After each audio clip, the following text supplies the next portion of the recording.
The bell hadn't even finished ringing, but the hallway outside the music wing was already buzzing with the kind of energy only a high school can produce. Backpacks slung over shoulders, sneakers squeaking on polished floors, laughter bouncing off lockers like pinballs. At the center of it all stood a girl who seemed to glow just by existing. She wasn't the tallest or the loudest, but people turned when she spoke. Not because she demanded attention, but because she carried herself like someone who knew exactly who she was, and liked it. She leaned against the doorframe of the practice room, arms crossed, watching with a playful smirk as a tall boy from the football team fumbled through, heart and soul, on the upright piano inside.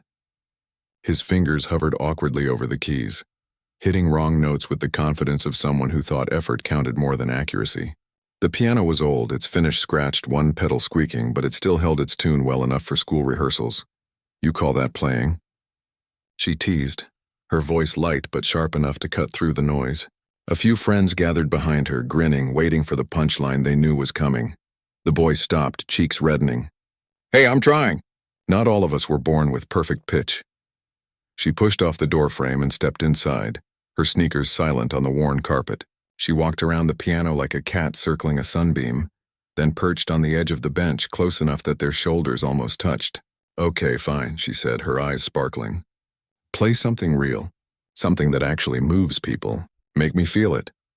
She paused, then added with a laugh that rang like wind chimes, "Play, and I'll marry you." The room exploded. Her friends doubled over, clutching their stomachs. Someone wolf whistled. The boy laughed too, shaking his head, but there was a flicker of embarrassment in his eyes. He tried a few more chords, gave up, and stood. Yeah. Save your hand in marriage for someone who can actually read sheet music." She shrugged, still smiling, and hopped off the bench. "Guess I'll stay single," she said, tossing her hair over one shoulder as she walked out. The moment followed her like a shadow, repeated in hallways, whispered in cafeterias, turned into a meme on group chats. "Play and I'll marry you" became her signature line, a harmless joke that stuck because it was funny, flirty, and utterly unserious. No one believed she meant it. Not even her.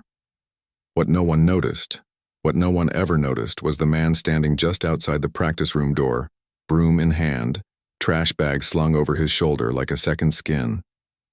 He'd been there the whole time, waiting to empty the bins after rehearsal. His name was Elias, though most students just called him the janitor, or, if they were feeling polite, Mr. T. He was in his late 50s, with silver threading through his close-cropped hair and hands that looked like they'd carried more weight than just cleaning supplies. His uniform, a faded blue shirt with a name tag that had lost half its letters, was always neat, always tucked in, even after 10 hours of mopping floors and unclogging sinks. Elias didn't speak much. He nodded when greeted, smiled faintly at cheerful good mornings, and moved through the school like a quiet current beneath the surface of a rushing river. Students flowed around him, rarely stopping, rarely seeing. To them he was part of the building, like the lockers, the fire extinguishers, the flickering fluorescent lights in the east wing. Functional. Invisible. But that day, when the girl laughed and made her offhand promise, Elias didn't move. He stood perfectly still, his knuckles white around the handle of his push broom. His eyes stayed fixed on the piano, not the boy playing it, not the girl joking beside it, but the instrument itself. The curve of its lid, the yellowed keys, the way dust motes danced in the afternoon light above it. For a split second, something flickered in his expression, too quick to name, too deep to ignore. He'd heard that piano before, not just in this school, but in another life. 25 years ago, Elias had sat on a different bench in a different room, wooden, polished, in a grand hall with velvet curtains and a chandelier that caught the light like scattered stars. Back then, his hands weren't calloused from scrubbing floors, but shaped by hours of scales, arpeggios, and etudes. He'd worn tuxedos, not uniforms. People had leaned forward in their seats when he played, not walked past without a glance. He'd studied at one of the most respected music schools in the country. Not because his parents were rich, they weren't, but because a teacher in his rough neighborhood had heard him playing a broken keyboard at the community center and said, "You've got something rare. Let's not waste it." So he'd worked 3 jobs, slept 4 hours a night, and practiced until his fingers bled. And for a while it worked. He performed, he taught. He fell in love with a woman who cried the first time she heard him play Chopin. Then life happened, His wife got sick. Fast, brutal, unfair. The kind of illness that drains bank accounts faster than hope. He sold the piano, quit the concerts, took whatever job paid the bills. By the time the grief settled into his bones like a second skeleton, the music world had moved on without him. No one called. No one remembered. And slowly he stopped reminding them. Now he cleaned the school where teenagers joked about marriage over off-key piano notes. It wasn't a tragedy, it was just life. And Elias had made peace with it mostly. But that laugh, that careless, bright laugh, it tugged at something he'd buried deep. Not anger, not sadness, just a quiet ache like a note held too long in an empty room. He waited until the hallway cleared, until the last backpack disappeared around the corner. Then he stepped into the practice room. The boy had left the bench pulled out. Elias didn't sit. He just ran his fingers lightly over the keys, middle C, E, G, the beginning of a C major chord. The piano was slightly out of tune but warm, alive. He closed his eyes. For a heartbeat he was back in that concert hall, the hush before the first note. The weight of expectation, the joy of creation. Then the intercom crackled overhead. "Mr. Thompson, please report to the gym, spill in the bleachers." Elias opened his eyes. The moment dissolved. He straightened his shoulders, picked up his broom, and walked out without playing a single note. But that night, long after the school emptied and the streetlights cast long shadows across the parking lot, Elias returned. Not in his uniform, but in worn slacks and a button-down shirt. He let himself in with his master key, technically against policy, but no one questioned the night custodian who kept the place spotless. The auditorium was dark except for the emergency exit signs casting a soft green glow.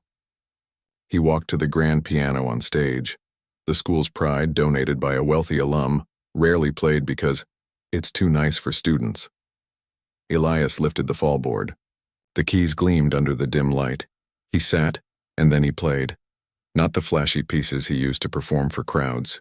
Not the showy concertos. He played a simple nocturne, Chopin's Opera 9 No. 2. The one he used to play for his wife on Sunday mornings when the coffee was brewing and the world felt soft. His fingers, stiff from years of gripping mops and wringing out rags, remembered the shapes, the pressure, the breath between notes. The music filled the empty space, not loud, but deep, like a secret finally being told. He played until his shoulders ached and his eyes stung. Then he closed the piano gently, as if tucking in a child, and left without turning on a single light. The next morning, the music teacher, Ms. Rivera, arrived early to prepare for choir rehearsal. She froze in the doorway of the auditorium. The piano bench was pushed in neatly. But the air felt different, charged, like someone had left behind a piece of their soul. She walked to the piano, ran a hand over the keys. No dust, no smudges, just the faint scent of lemon oil and something else, something like longing. She didn't know who had played. But she knew it hadn't been a student. Later that week, the principal announced the annual Spring Talent Showcase. Sign-ups went up on the bulletin board outside the office. Students scribbled their names with glitter pens and bold handwriting. Dance routine, original song, magic tricks. The girl, the one who'd made the joke, signed up right away.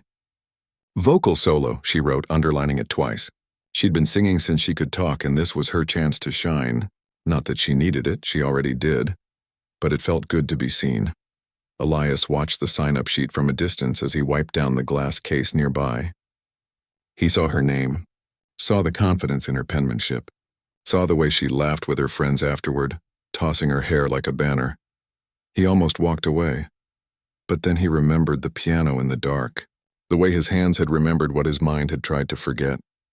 That afternoon, after everyone left, he took a pen from his pocket, black, cheap, the kind that came free with utility bills, and wrote in small, careful letters, Emma Thompson, piano solo.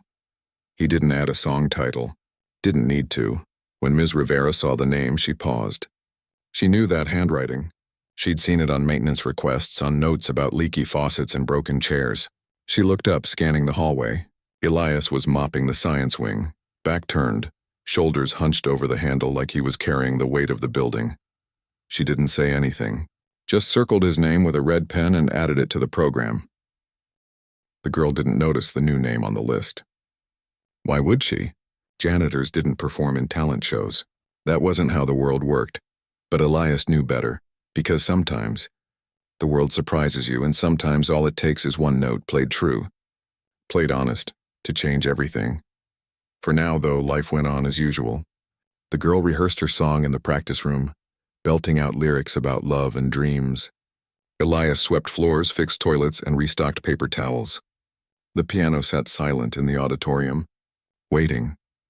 But something had shifted, like the first crack in ice before the thaw, like the quiet before a storm or a song.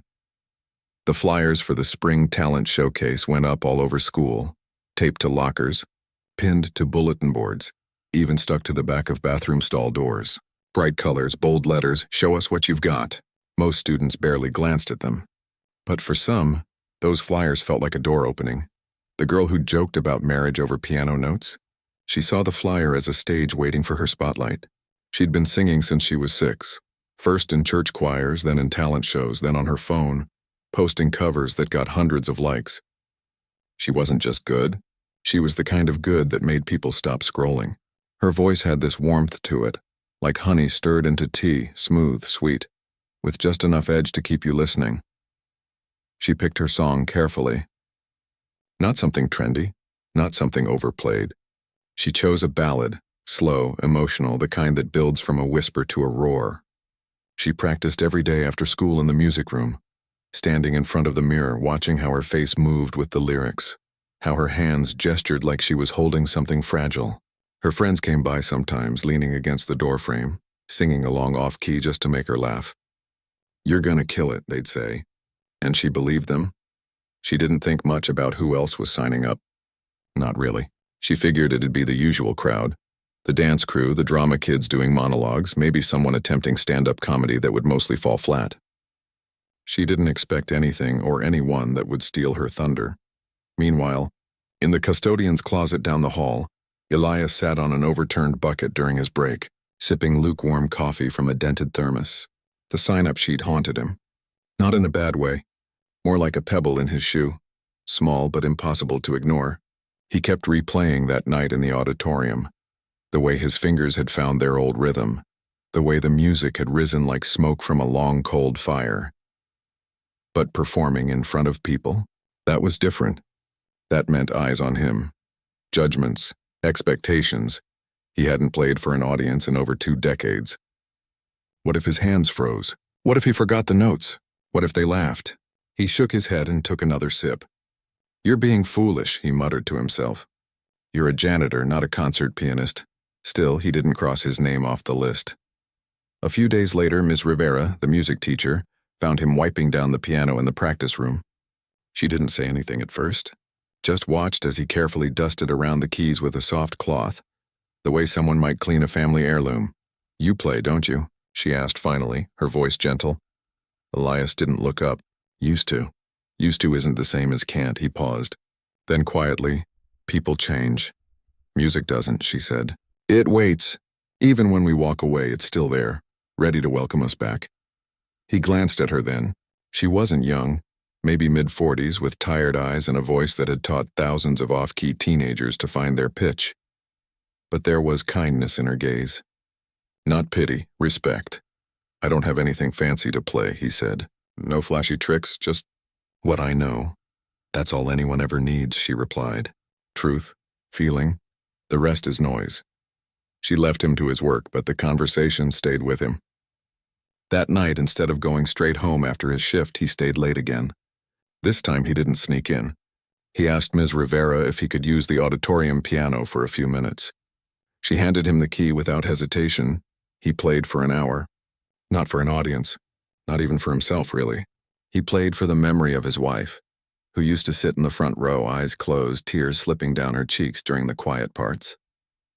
He played for the boy he'd once been, the one who believed music could fix anything. And slowly, the fear began to loosen its grip. Backstage on the day of the showcase, the energy was electric. Kids paced in costumes, ran lines under their breath, stretched in corners. The girl stood near the curtain humming her song, smoothing her dress, a simple navy blue number that made her eyes look even brighter. She felt calm, ready, confident. She glanced at the program in her hand, skimming the list of acts. Dance, comedy, poetry. Then, near the bottom, E. Thompson, piano solo. She frowned. "Who's E. Thompson?" she asked a friend. "The janitor," someone said, laughing. "Seriously?" "He signed up." "Probably just messing around," another added. "Maybe he's going to play chopsticks or something." The girl chuckled. "Well, if he plays something halfway decent, I'll eat my shoes." They all laughed. It was just a joke. Harmless. The kind of thing people say when they can't imagine someone stepping outside the box they've been placed in. But backstage, Elias was doing exactly that. He'd worn his best shirt, white, ironed slightly too big because he'd lost weight over the years. His hands were clean, nails trimmed. He'd even combed his hair, though it didn't do much. He sat on a folding chair in the corner, eyes closed, breathing slowly. Not praying. Just centering himself. Ms. Rivera found him there. "Nervous?" she asked. "A little," he admitted. "You don't have to do this, you know." He opened his eyes. "Yes," he said softly. "I do. Because this wasn't just about playing piano. It was about proving to himself, maybe more than anyone, that he hadn't disappeared. That the man who once filled concert halls with sound still existed, even if he now emptied trash cans and scrubbed gum off desks. The show began. The audience, mostly parents, teachers and students, filled the auditorium. The lights dimmed. The MC, a bubbly senior with too much glitter on her cheeks, bounced on stage. "Welcome to the Lincoln High Spring Talent Showcase," she announced, and the crowd clapped politely. Act after act took the stage. A group of girls did a synchronized dance to a pop song. Sharp moves, big smiles. A boy did card tricks that mostly worked. Someone recited a poem about climate change that got a few thoughtful nods. Then it was the girl's turn. She walked on stage like she owned it. No hesitation, no nerves, just pure quiet confidence. The spotlight hit her and she smiled, small, genuine. The opening notes of her song played from the speakers. She'd pre-recorded the backing track. Live accompaniment was too risky, she'd said, and then she sang. Her voice filled the room like water filling a dry well. Clear, strong, full of feeling. She didn't just sing the words, she lived them. You could hear the ache in the verses, the hope in the chorus. Parents leaned forward. Teachers nodded. Even the kids who'd come just to heckle their friends fell silent. When she finished, the applause was thunderous. She bowed, cheeks flushed, eyes shining. She'd done it. She'd been seen. Backstage, she was swarmed. "You were amazing." That last note, wow. You should go on The Voice. She soaked it in, laughing, hugging friends, adjusting her dress. She felt light, like she could float. Then the MC's voice came through the speakers again. "Next up, Herr Thompson piano solo." For a second, the room was quiet. Not awkwardly quiet, just confused. "Who?" someone whispered. Then, from the wings, a figure stepped into the light. Gasps rippled through the audience. Because it was him, the janitor, the quiet man who mopped floors and fixed leaky faucets. He walked slowly, deliberately in that slightly too big white shirt, his hands clasped in front of him like he was carrying something precious. A few students snickered. Someone muttered, "This should be good." The girl, still buzzing from her performance, turned to her friend and repeated her old joke under her breath, grinning, "Play and I'll marry you." Her friend giggled. "Yeah, right." Like he knows more than Mary had a little lamb. Elias reached the piano. He didn't look at the crowd. Didn't smile. Just pulled out the bench, sat down and adjusted his posture. His fingers hovered over the keys. Then he began to play. Not chopsticks, not heart and soul. He played Rachmaninoff's Prelude in C-sharp minor, a piece known for its depth, its drama, its emotional weight. The opening chords were low, dark, rumbling like distant thunder. Then the melody rose, aching, powerful, full of sorrow and strength. The snickering stopped. The whispering stopped. Even the air seemed to still. His hands moved with a certainty that defied his age. His uniform, his place in the school's invisible hierarchy. Every note was precise but not mechanical. There was soul in it. History, pain, love. In the front row, Ms. Rivera closed her eyes. She'd heard recordings of this piece 100 times, but never like this. Never with this kind of raw honesty. Halfway through, a little girl in the audience, maybe 8 years old, there to watch her big brothers act, leaned over to her mom and whispered, "Is he magic?" Her mom didn't answer. She was crying. Backstage, the girl stood frozen. Her smile had vanished. Her arms, which had been crossed in amusement, dropped to her sides. She stared at the stage like she was seeing something impossible. Because she was. This wasn't just playing. This was storytelling. This was a life poured into sound. She thought about all the times she'd walked past him in the hall without saying hello. All the times she'd assumed he was just background noise. And now here he was, filling the entire room with something so beautiful it hurt to listen. When the final chord faded into silence, no one moved. Then slowly someone in the back stood up. Then another. Then the whole auditorium rose to their feet. Clapping, cheering, some wiping tears from their eyes. Elias didn't stand right away. He just sat there, hands resting on his knees, breathing. Then he looked up, not at the crowd but at the piano, like he was thanking it.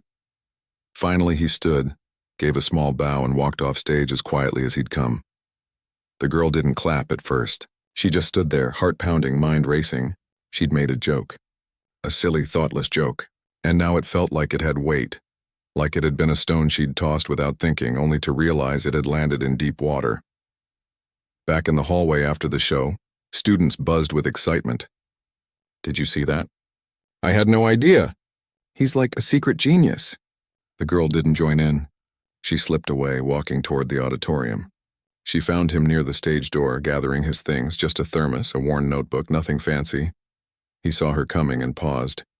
She stopped a few feet away. Her voice, usually so sure, came out soft. "I didn't know you could do that." Elias looked at her for a long moment. Not with anger. Not with pride. Just kindness. "Music doesn't care who you are," he said gently. "Only what you feel." She didn't know what to say, so she just nodded. And for the first time in a long time, she felt small. Not in a bad way, but in the way you feel standing under a night sky full of stars. Humbled. Awed. She walked away slowly, the sound of that piano still echoing in her chest, and somewhere deep inside, something had begun to shift. The morning after the talent show, the school felt different. Not in the way you could measure. No new rules, no schedule changes, but in the air, in the way people moved through the halls. There was a quiet buzz like the hum after a lightning strike. Everyone was talking about the same thing. The janitor who played piano like he'd been born in a concert hall. By third period, someone had already posted a shaky phone video of his performance online. It wasn't high quality. The lighting was dim, the audio muffled by distant coughs and rustling programs, but it didn't matter. You could still feel it. The weight of the chords. The way his shoulders hunched over the keys like he was protecting something sacred. By lunchtime, the clip had thousands of views. By the end of the day, it had gone local. Picked up by a community news page, shared by alumni, even mentioned on a morning radio show. But inside the school, the real change was quieter, deeper. Students who used to walk past Elias without a word now slowed down when they saw him. Some nodded. Others said, "Hey, Mr. T," like they'd known him forever. A few even stopped to ask questions. "Did you really go to music school? How long have you been playing? Can you teach me?" Elias answered politely but briefly. He didn't want attention. He never had. He'd played because something inside him needed to be heard, not because he wanted applause. Still, he couldn't deny the warmth that came from being seen, truly seen for the first time in years. The girl, though, she couldn't shake what she'd witnessed. She kept replaying it in her head, the way the room had fallen silent, the way her own breath had caught in her throat, the way her careless joke had suddenly felt like a spotlight shining back on her own assumptions. She'd spent her whole life believing she knew how the world worked. Who mattered, who didn't, who deserved to be listened to. And in 5 minutes of piano music, that whole picture had cracked. She didn't tell her friends how she felt. They were still joking about it. "Guess you owe him a wedding ring now." But their laughter felt hollow to her now. She smiled along, but inside she was quiet. That afternoon, she found herself lingering near the music wing long after the final bell. She told herself she was just picking up sheet music she'd left behind. But really, she was hoping to see him. She did. He was in the practice room, not playing, just tuning the upright piano, the same one from that day weeks ago. His movements were slow, careful, like he was talking to the instrument. She stood in the doorway, unsure whether to knock or walk away. He looked up. "You can come in," he said, not unkindly. She stepped inside, hands shoved in her pockets. "I just wanted to say thanks," she said. "For last night, it was amazing." He nodded, turning a tuning peg with a small wrench. "Music's meant to be shared, even if it's been quiet for a while." She hesitated. "Do you ever play for fun?" "Like, just for yourself?" "All the time," he said. "Mostly at night. When the world's asleep and the piano doesn't have to compete with anything." She thought about that. "I sing," she said almost shyly. "But I always do it for people. For likes, for shows, for approval, I guess." He looked at her then, really looked. "There's nothing wrong with wanting to be heard. But don't forget to listen. To yourself, to the song, to why you started in the first place." She didn't answer right away, because she wasn't sure she remembered. The next day, the principal called a special assembly. Not for discipline, not for announcements, but to honor Elias. The gym was packed. Teachers stood along the walls. Parents sat in folding chairs. Even the superintendent showed up. The principal spoke first, voice thick with emotion. "Last night reminded us of something important," he said. "That talent doesn't wear a label. That greatness doesn't announce itself with a title. Sometimes it wears a uniform and carries a mop." The crowd clapped. Elias stood at the edge of the stage, looking deeply uncomfortable but touched. Then Ms. Rivera stepped forward. "Because of Mr. Thompson's performance," she said, "several alumni have offered to fund a full restoration of our music program. New instruments, updated sheet music, even guest artist workshops." She turned to Elias. "And we'd be honored if you'd consider leading an after-school piano group." Elias looked stunned. I don't know if I'm the right person." "You're the only person," she said simply. The girl watched from the bleachers, heart pounding. She saw the way his hands trembled slightly at his sides. Not from fear, from gratitude. From the shock of being offered something he thought he'd lost forever. After the assembly, students swarmed him. Not to take selfies, not to make jokes, but to ask real questions. A shy freshman asked if he could sit in on a practice session. A senior asked if he'd ever played jazz. Someone else asked if he'd play at graduation. Through it all, Elias stayed humble. "I'm still just me," he kept saying.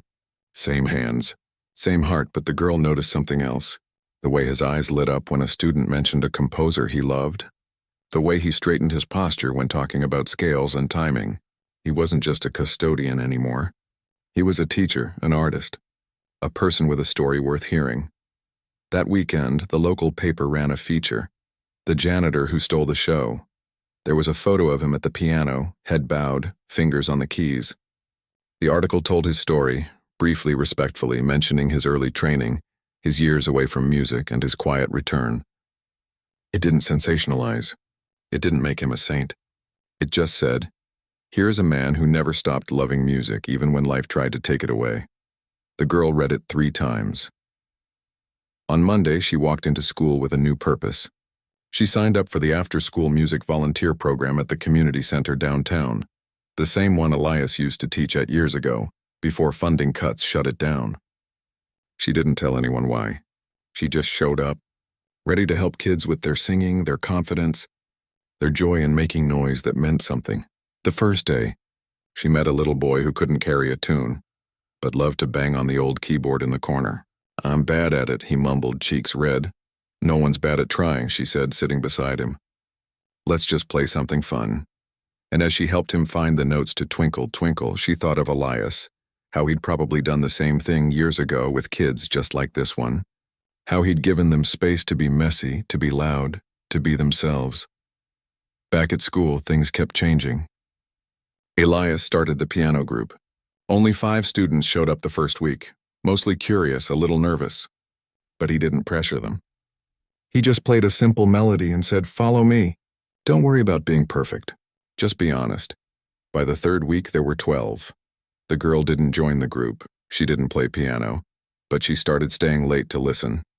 She'd sit in the back of the auditorium, arms wrapped around her knees as Elias guided students through scales, then simple songs, then little improvisations. She noticed how patient he was, how he never raised his voice, how he'd say things like, "That note wasn't wrong, it just wanted to be somewhere else. Try again." One afternoon after everyone left, she walked up to him as he was closing the piano lid. "Can I ask you something?" She said, "Sure." "Why'd you come back to music?" After all this time, he was quiet for a moment, wiping his hands on a cloth. "Because I realized something," he said. "Music isn't just for stages or recordings or fancy halls. It's for healing, for remembering, for saying things words can't." He looked at her. "And maybe for reminding people that everyone has a song inside them, even the ones we don't expect." She swallowed. "I used to think talent was something you were born with, like either you had it or you didn't. And now I think it's something you choose, every day, even when no one's watching." He smiled, a real one, warm and quiet. "That's the truest thing I've heard all week." As the weeks passed, the girl changed. Not in big, dramatic ways, but in small ones. She stopped performing just to impress. She started singing because it made her feel alive. She listened more to her friends, to strangers, to silence. She even apologized to a classmate she'd once mocked for being too quiet, realizing now that quiet didn't mean empty. And Elias? He kept cleaning the school during the day. But in the afternoons he taught. In the evenings he played. And sometimes late at night he'd sit alone in the auditorium, just him and the piano, playing the lullaby he used to play for his wife. One evening, the girl found him there. She didn't say anything, just sat in the front row listening. When he finished, he looked up. "You're out late." "I couldn't sleep," she said. "Too much thinking." "About what?" "About how I used to think I knew everything," she said softly. "And how one night of piano music showed me I knew almost nothing." He nodded. "That's the gift of real art. It doesn't just entertain. It wakes you up." She stood, walked to the stage, and stood beside the piano. "I take back what I said that day," she told him. "Not because you played, but because you reminded me what really matters." He didn't say it's okay. He didn't say don't worry about it. He just looked at her with eyes that had seen decades of joy and loss and said, "Then you've already learned the most important lesson." She smiled. Not the bright, showy smile she used on stage, but a quiet one, real and tender. And as she walked out of the auditorium, the last notes of the lullaby still hanging in the air behind her, she knew she'd carry that moment with her forever, not as a punchline, but as a promise, to listen deeper, to look closer, and to never again confuse a person's job with their soul. Graduation day arrived with the kind of heat that made the air shimmer over the blacktop and turned the school's front steps into a griddle. Students fanned themselves with their programs, tugged at stiff collars, and laughed too loudly, nervous energy buzzing under the surface. It was the end of something big, the kind of milestone that feels both exciting and terrifying, like stepping off a dock into deep water. The girl stood near the back of the line of graduates, cap slightly crooked, gown bunched at her elbows. She wasn't thinking about college brochures or summer plans. She was thinking about a piano, about a man in a worn uniform who'd played like his heart was on fire, about the way one moment, just 5 minutes of music, had cracked her world open and let something new grow inside it. She'd been asked to give a speech. Not the valedictorian address that went to the top-ranked student, but a short reflection, something from the heart, as the principal had put it. She'd written and rewritten it 3 times. The first version was full of jokes and pop culture references. The second was polished, perfect, safe. The third was raw, honest, scary. Now, as the ceremony began and the band played the processional, she clutched the folded paper in her hand like a lifeline. Inside the gym, converted into a makeshift auditorium with folding chairs and banners, parents fanned themselves with programs, siblings squirmed in their seats, and teachers watched with that mix of pride and sadness that comes when you realize you'll never see these faces in your classroom again. Elias sat in the last row near the exit. He wasn't supposed to be there, not his staff, not his family, but Ms. Rivera had saved him a seat. "You belong here," she'd said simply. He wore his best slacks and the same white shirt from the talent show, now neatly pressed. His hands rested on his knees, calm but alert, like he was ready to stand if needed, but also ready to listen. When the girl's name was called for her speech, a hush fell over the room. She walked to the podium slowly, heart hammering. She unfolded her paper, looked out at the sea of faces, and then her eyes found him in the back row. He gave the tiniest nod. She took a breath. 2 months ago, she began, voice steady but soft. "I made a joke. I told someone, play and I'll marry you. It was silly, thoughtless, just something to make my friends laugh." She paused. I didn't mean it, and I didn't think anyone would take it seriously. She looked down at her notes, then back up. But then, someone did play. Not the person I expected, not the person I thought mattered. It was the man who cleans our floors, fixes our lights, and empties our trash. And when he sat down at that piano, he didn't just play notes, he played truth. A few people turned to look at Elias. He kept his gaze on her, expression unreadable but kind. I'd walked past him 1,000 times, she continued. Never said more than thanks or excuse me. I assumed I knew who he was, just part of the background. But that night he reminded me of something I'd forgotten. That people are never just one thing. A janitor can be a poet. A quiet kid can be a genius. A stranger can hold a whole universe inside them. Her voice cracked slightly, but she didn't stop. We live in a world that loves labels: student, teacher, worker, winner, loser. But real life doesn't fit in boxes. And real people? They're messy, complicated, full of surprises. Sometimes all it takes is one moment, one song, one act of courage to show us how wrong we've been. She looked directly at Elias now. So I want to say thank you. Not just for the music, though it was beautiful, but for the lesson. You taught us that greatness doesn't wear a crown. Sometimes it wears a name tag that's half faded and carries a mop bucket. And that's okay. More than okay. It's human. The room was silent. Then someone clapped. Then another. Soon the whole gym was on its feet. Not the polite applause of obligation, but the kind that rises from the chest, full of feeling. Elias didn't stand. He just bowed his head slightly, eyes glistening. After the ceremony, students hugged, cried, took photos. Caps flew into the air. The girl stayed near the stage, waiting. She didn't have to wait long. Elias approached slowly, hands in his pockets. That was something, he said quietly. I meant every word, she replied. He nodded. Most people spend their lives trying to be seen. You just gave me back my dignity in front of 300 people. That's not small. It wasn't charity, she said quickly. It was truth. He smiled then, a real one, warm and tired and full of years. Then I guess we both learned something. They stood in silence for a moment, the noise of celebration swirling around them like a river around a stone. Will you keep playing? She asked. Every chance I get, he said. Ms. Rivera says the after-school group's growing. Some kids are even writing their own pieces. That's amazing, and you? He asked. What's next for you? She shrugged. I'm heading to college. Studying music education, actually. She smiled. Turns out I don't just want to sing. I want to help others find their voice, especially the ones who think they don't have one. He looked at her like he was seeing her for the first time, not as the popular girl who made jokes, but as someone who'd chosen to grow. Your students will be lucky, he said. Later that evening, after the parties and the photos and the goodbyes, the girl returned to the school. The parking lot was empty. The lights were off, but she knew where to go. She pushed open the side door, the one that led straight to the auditorium, and walked down the dark aisle. The stage was lit by a single work lamp, casting a golden pool of light on the grand piano. Elias was there, just as she'd hoped. He sat on the bench, fingers resting lightly on the keys. He didn't look surprised to see her. I couldn't leave without hearing it one more time, she said, stepping onto the stage. He didn't ask what it was. He just began to play, not Rachmaninoff, not Chopin. This time it was something softer, slower, a lullaby, simple melody, gentle rhythm, the kind of song that wraps around you like a blanket.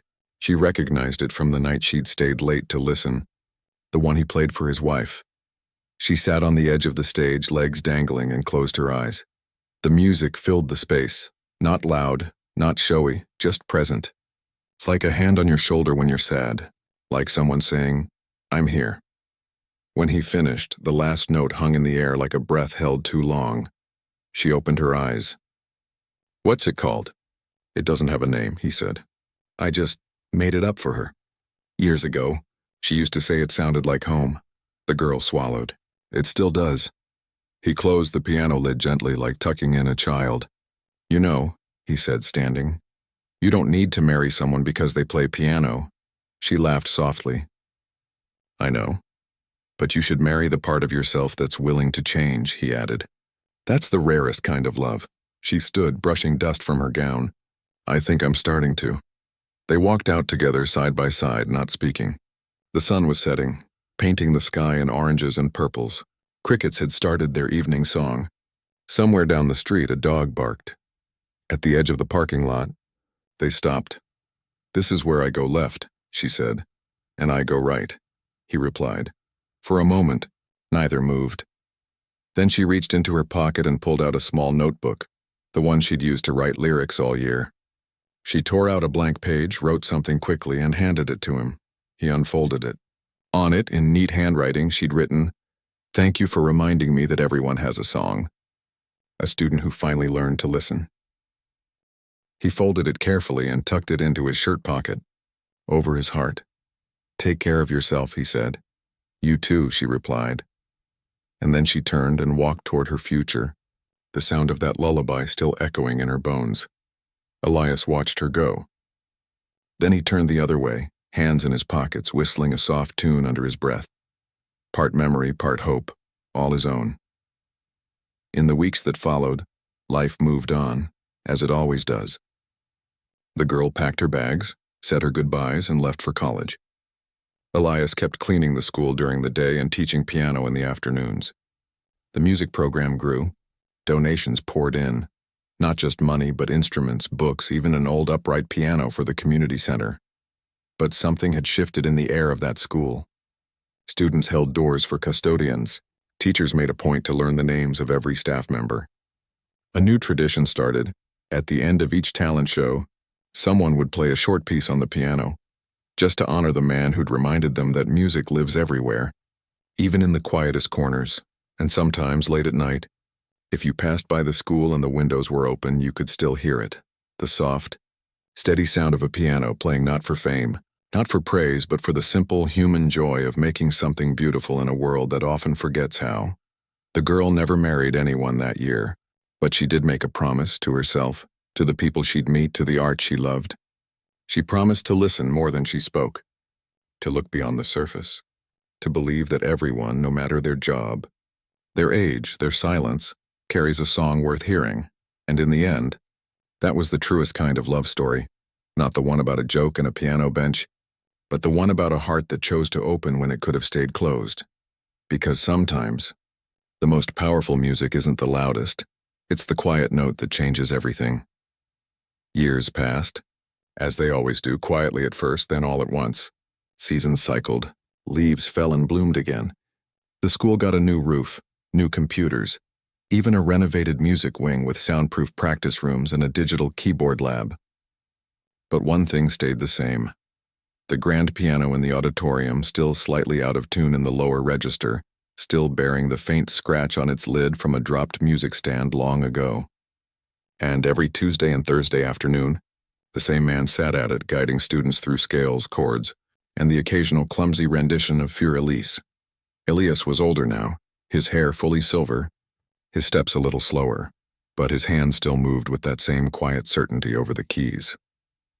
He'd stopped mopping floors years back. The school had created a special role for him, artist in residence and mentor. It didn't pay much more, but it meant he could focus on what mattered, teaching, listening, and reminding kids that music wasn't about perfection but presence. He never sought fame. The viral video from that talent show had faded into internet history, replaced by newer sensations. But in the halls of that school, his legacy lived, not in headlines, but in the way students greeted the custodians by name, in the after-school piano club that now had a waiting list, in the annual Quiet Talent Showcase where shy kids performed poetry, played harmonica, or sang songs they'd written in secret, and then, one spring morning, a letter arrived. It was hand-delivered to the main office, addressed simply to Mr. Thompson, Music Wing. The secretary brought it to him during his break. He opened it slowly, unfolding the crisp paper with hands that had grown more fragile with time. It was an invitation, not to a concert, not to an interview, but to a college graduation. At the bottom, in familiar handwriting, it read, "You taught me to listen. Now I want you to hear what I've built." He smiled. He knew who it was from. The day of the ceremony was warm, the kind of spring day that smells like cut grass and possibility. Elias wore his best suit, The one he'd bought for his wife's funeral, carefully preserved, now slightly loose on his frame. He took the bus 2 towns over, clutching a small wrapped gift in his lap. A vintage metronome he'd found at a flea market, polished to a shine, its ticking steady as a heartbeat. The campus was alive with color, caps and gowns in every shade. Families laughing, balloons bobbing in the breeze. He found his seat near the back, not wanting to draw attention. But when the graduate's name was called, he stood anyway. She walked across the stage with the same quiet confidence she'd had as a teenager, but deeper now, steadier. She wasn't just performing. She was belonging. After the ceremony, she spotted him immediately. She pushed through the crowd, still in her cap and gown, eyes bright. "You came," she said, breathless. "I wouldn't miss it," he replied. They hugged, not the stiff, polite kind, but the kind that says, "I see you. I've always seen you." Later, over coffee at a campus cafe, she told him everything. How she'd started a music outreach program for underserved schools. How she taught kids to write songs about their lives, about loss, hope, family, fear. How she never used backing tracks anymore. She played piano herself badly at first, but with heart. "I tell them your story," she said, stirring her coffee. "Not the viral part. The real part. About how you kept playing even when no one was listening." He shook his head. "I didn't do it for them to tell stories about me." "I know," she said gently. "But stories like yours, they give people permission to believe in second chances, in hidden gifts, in themselves." He looked out the window, watching students pass by, laughing, arguing, dreaming. "I just played the piano," he said. "And in doing that," she replied, "you gave us all a new way to hear the world." That evening, she invited him to a small recital she was hosting in the college's recital hall, a showcase for her students, most of them from neighborhoods not unlike the one Elias had grown up in. The room was modest, the audience small, but the energy was electric. One by one, the students performed. A boy rapped over a simple piano loop about his little sister. A girl sang an original ballad about her grandmother's hands. Another played a jazz piece he'd composed after his dog passed away. Then, at the end, the girl, now a young woman, stepped to the piano. "I wrote this for someone who taught me that music isn't about being seen," she said into the mic. "It's about being true." And she began to play, not a famous piece, not something flashy, just a simple melody, gentle, honest, full of space between the notes. It sounded familiar, like a lullaby, like home. Elias closed his eyes. He recognized it. She'd taken his old tune, the one he'd played for his wife, and woven it into something new, something hers. She'd kept the heart of it but given it wings. When she finished, the room was silent for a long moment. Then applause, soft at first, then swelling. Afterward, she walked over to him. "I hope you don't mind," she said. "I borrowed your song." He touched her arm. "Music isn't meant to be owned. It's meant to be passed on," she smiled. "Then I'm passing it forward." Back at the school the following week, Elias returned to his routine. He still taught, still listened, still reminded students that it was okay to be nervous, to make mistakes, to start over. But something had shifted in him too. He'd spent years believing his best days were behind him, that his music belonged to the past. But seeing her, hearing her students, watching young voices rise from places no one expected, it reminded him that art doesn't retire, it multiplies.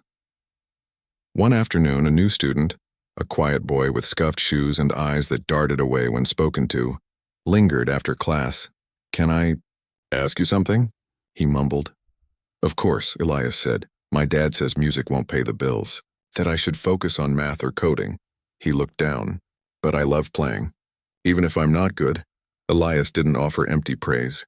He just said, "Do you feel more like yourself when you play?" The boy nodded. "Then keep playing," Elias said. "Not to prove anything to anyone, just to stay close to who you are." The boy's shoulders relaxed just a little. "Okay."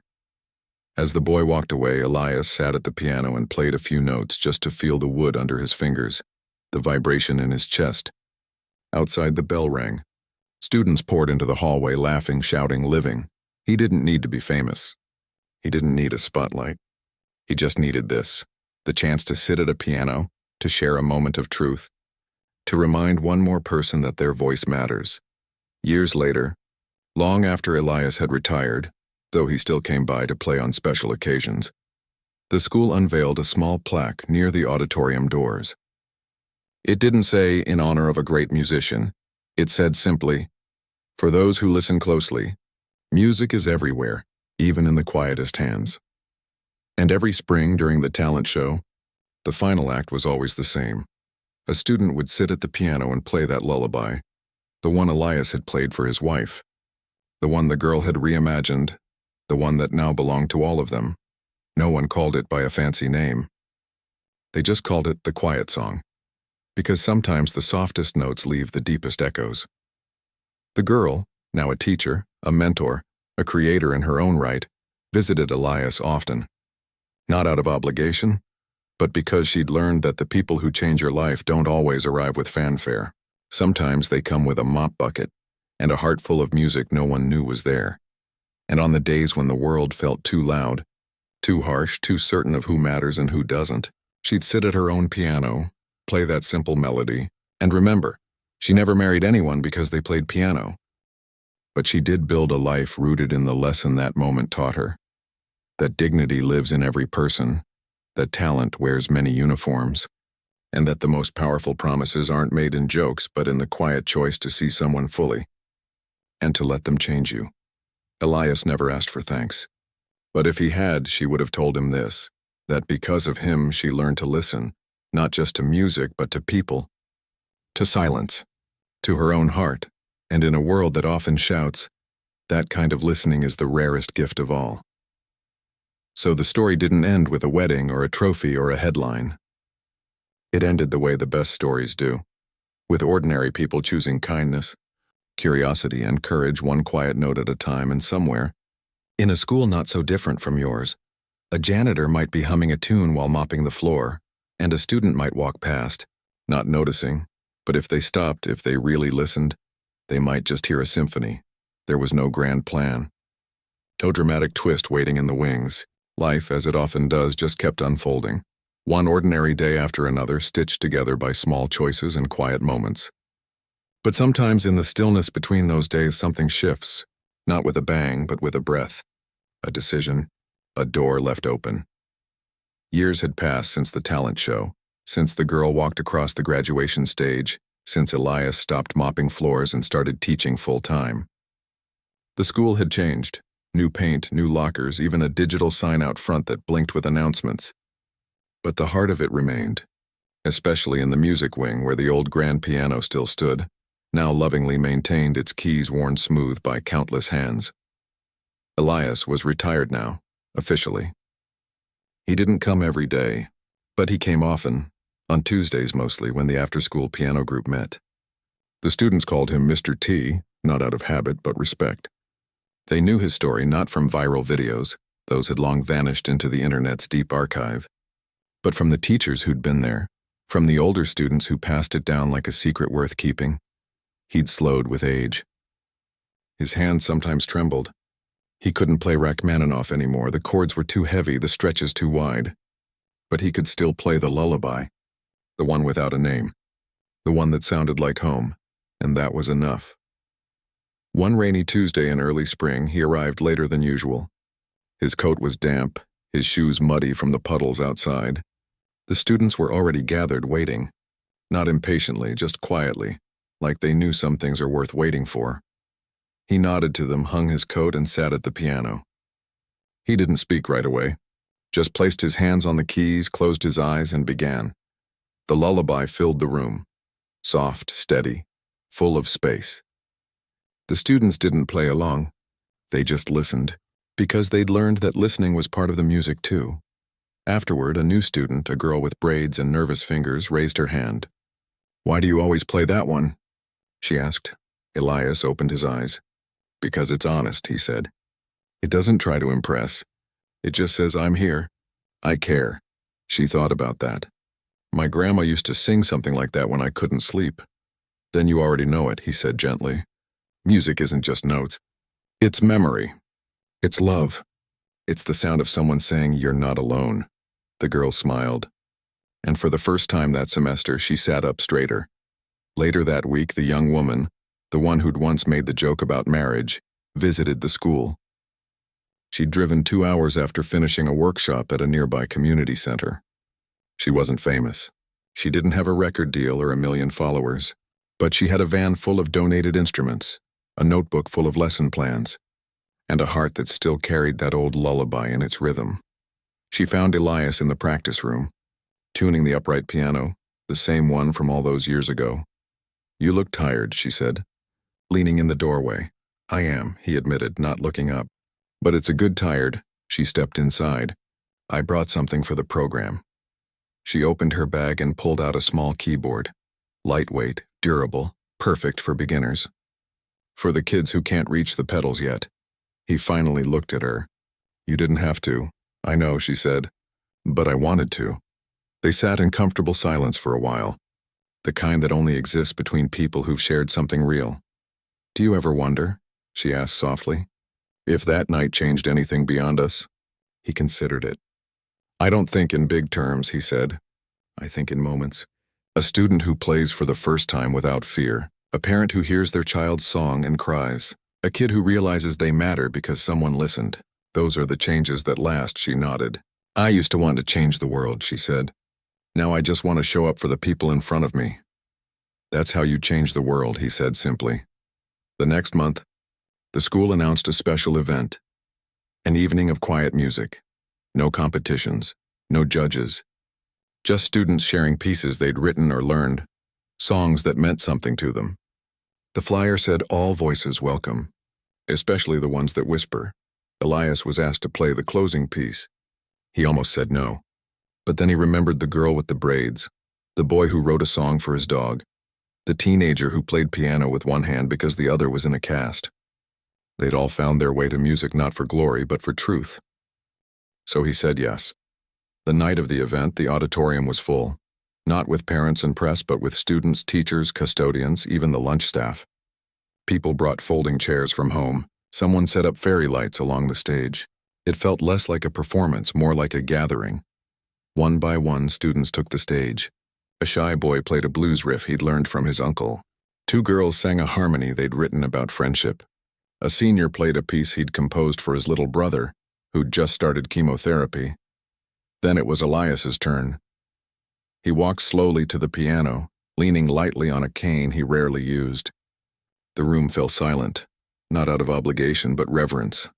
He sat, adjusted his posture, placed his hands, and played the lullaby. But this time something unexpected happened. Halfway through, the girl with the braids stood up in the front row. She began to hum the melody. Then another student joined in. Then another. Soon the whole room was humming, not loudly, not perfectly, but together. A soft human chorus rising like breath. Elias didn't stop. He played on, tears slipping down his cheeks, not from sadness, but from the sheer weight of being heard. Not as a performer, but as a person. When the last note faded, no one clapped right away. They just sat in the shared silence, holding the moment like something fragile and precious. Then slowly they rose, not to cheer, but to honor. Not with noise, but with presence. Afterward, outside under the dim glow of the parking lot lights, the young woman found him. "You okay?" she asked. He wiped his eyes with the back of his hand. "I didn't know they'd do that." "Neither did I," she said. "But I guess they learned from you." He looked at her. "You know, I used to think my music died when I left the concert halls. And now? Now I see it was just waiting to be reborn. In them." He nodded toward the students still lingering by the doors, laughing softly, still humming bits of the tune. She smiled. "It's not about the stage. It's about the circle." "Yes," he said. "Exactly." A few weeks later, Elias got sick. Nothing sudden, just the slow wear of time catching up. He stayed home more. Missed a few Tuesdays. The students sent cards. One drew a picture of him at the piano with a rainbow over his head. Another wrote a poem that ended with, "Your hands taught mine how to speak." The young woman visited often, bringing soup, sheet music, and sometimes just silence. They'd sit on his porch watching the birds, talking about nothing and everything. One afternoon, she brought the old upright piano from the school. "Temporarily," she said. "For when you feel like playing," she explained. He laughed softly. "I don't have the strength for much." "Then just touch the keys," she said. Let them remember you, he did. And sometimes late at night, neighbors would hear the faint sound of a lullaby drifting through his open window. Fragile, tender, but still there. The school didn't replace him. They didn't try. Instead, they created a rotating mentorship. Former students, local musicians, even retired teachers took turns leading the piano group. The spirit remained. The music continued, and every spring during the evening of quiet music, the final act was always the same. A student would sit at the piano and play the lullaby, and the audience would hum along. Years later, long after Elias was gone, a new custodian started at the school, a young man with kind eyes and a quiet way about him. He kept to himself mostly, but one evening after everyone had left, a teacher passing by the auditorium heard piano music. She peeked inside. There he was, the new custodian, sitting at the grand piano, playing a simple melody. Not perfectly, but with feeling, she didn't interrupt. Just listened from the shadows. When he finished, he closed the lid gently, stood and turned off the lights. The next day, she left a note on his work cart. The piano's always open after hours. Mizar, he never said anything about it. But from then on, the music returned, soft, steady, alive, and so the circle continued, not because of fame, not because of a viral moment, but because one person chose to play when no one expected it, and another chose to listen when it would have been easier to laugh. The girl who'd once joked about marriage never forgot that lesson. She built a life around it, teaching, creating, showing up. She didn't need a spotlight. She just needed to pass the song along. And in the end, that was the real story, not the punchline, not the performance, but the quiet ripple that followed, a reminder that everyone carries music inside them, even if the world hasn't learned to hear it yet. So if you ever walk past someone mopping a floor, fixing a light, or standing quietly in the back of the room, pause, listen, because you never know when the next note of something beautiful is about to begin.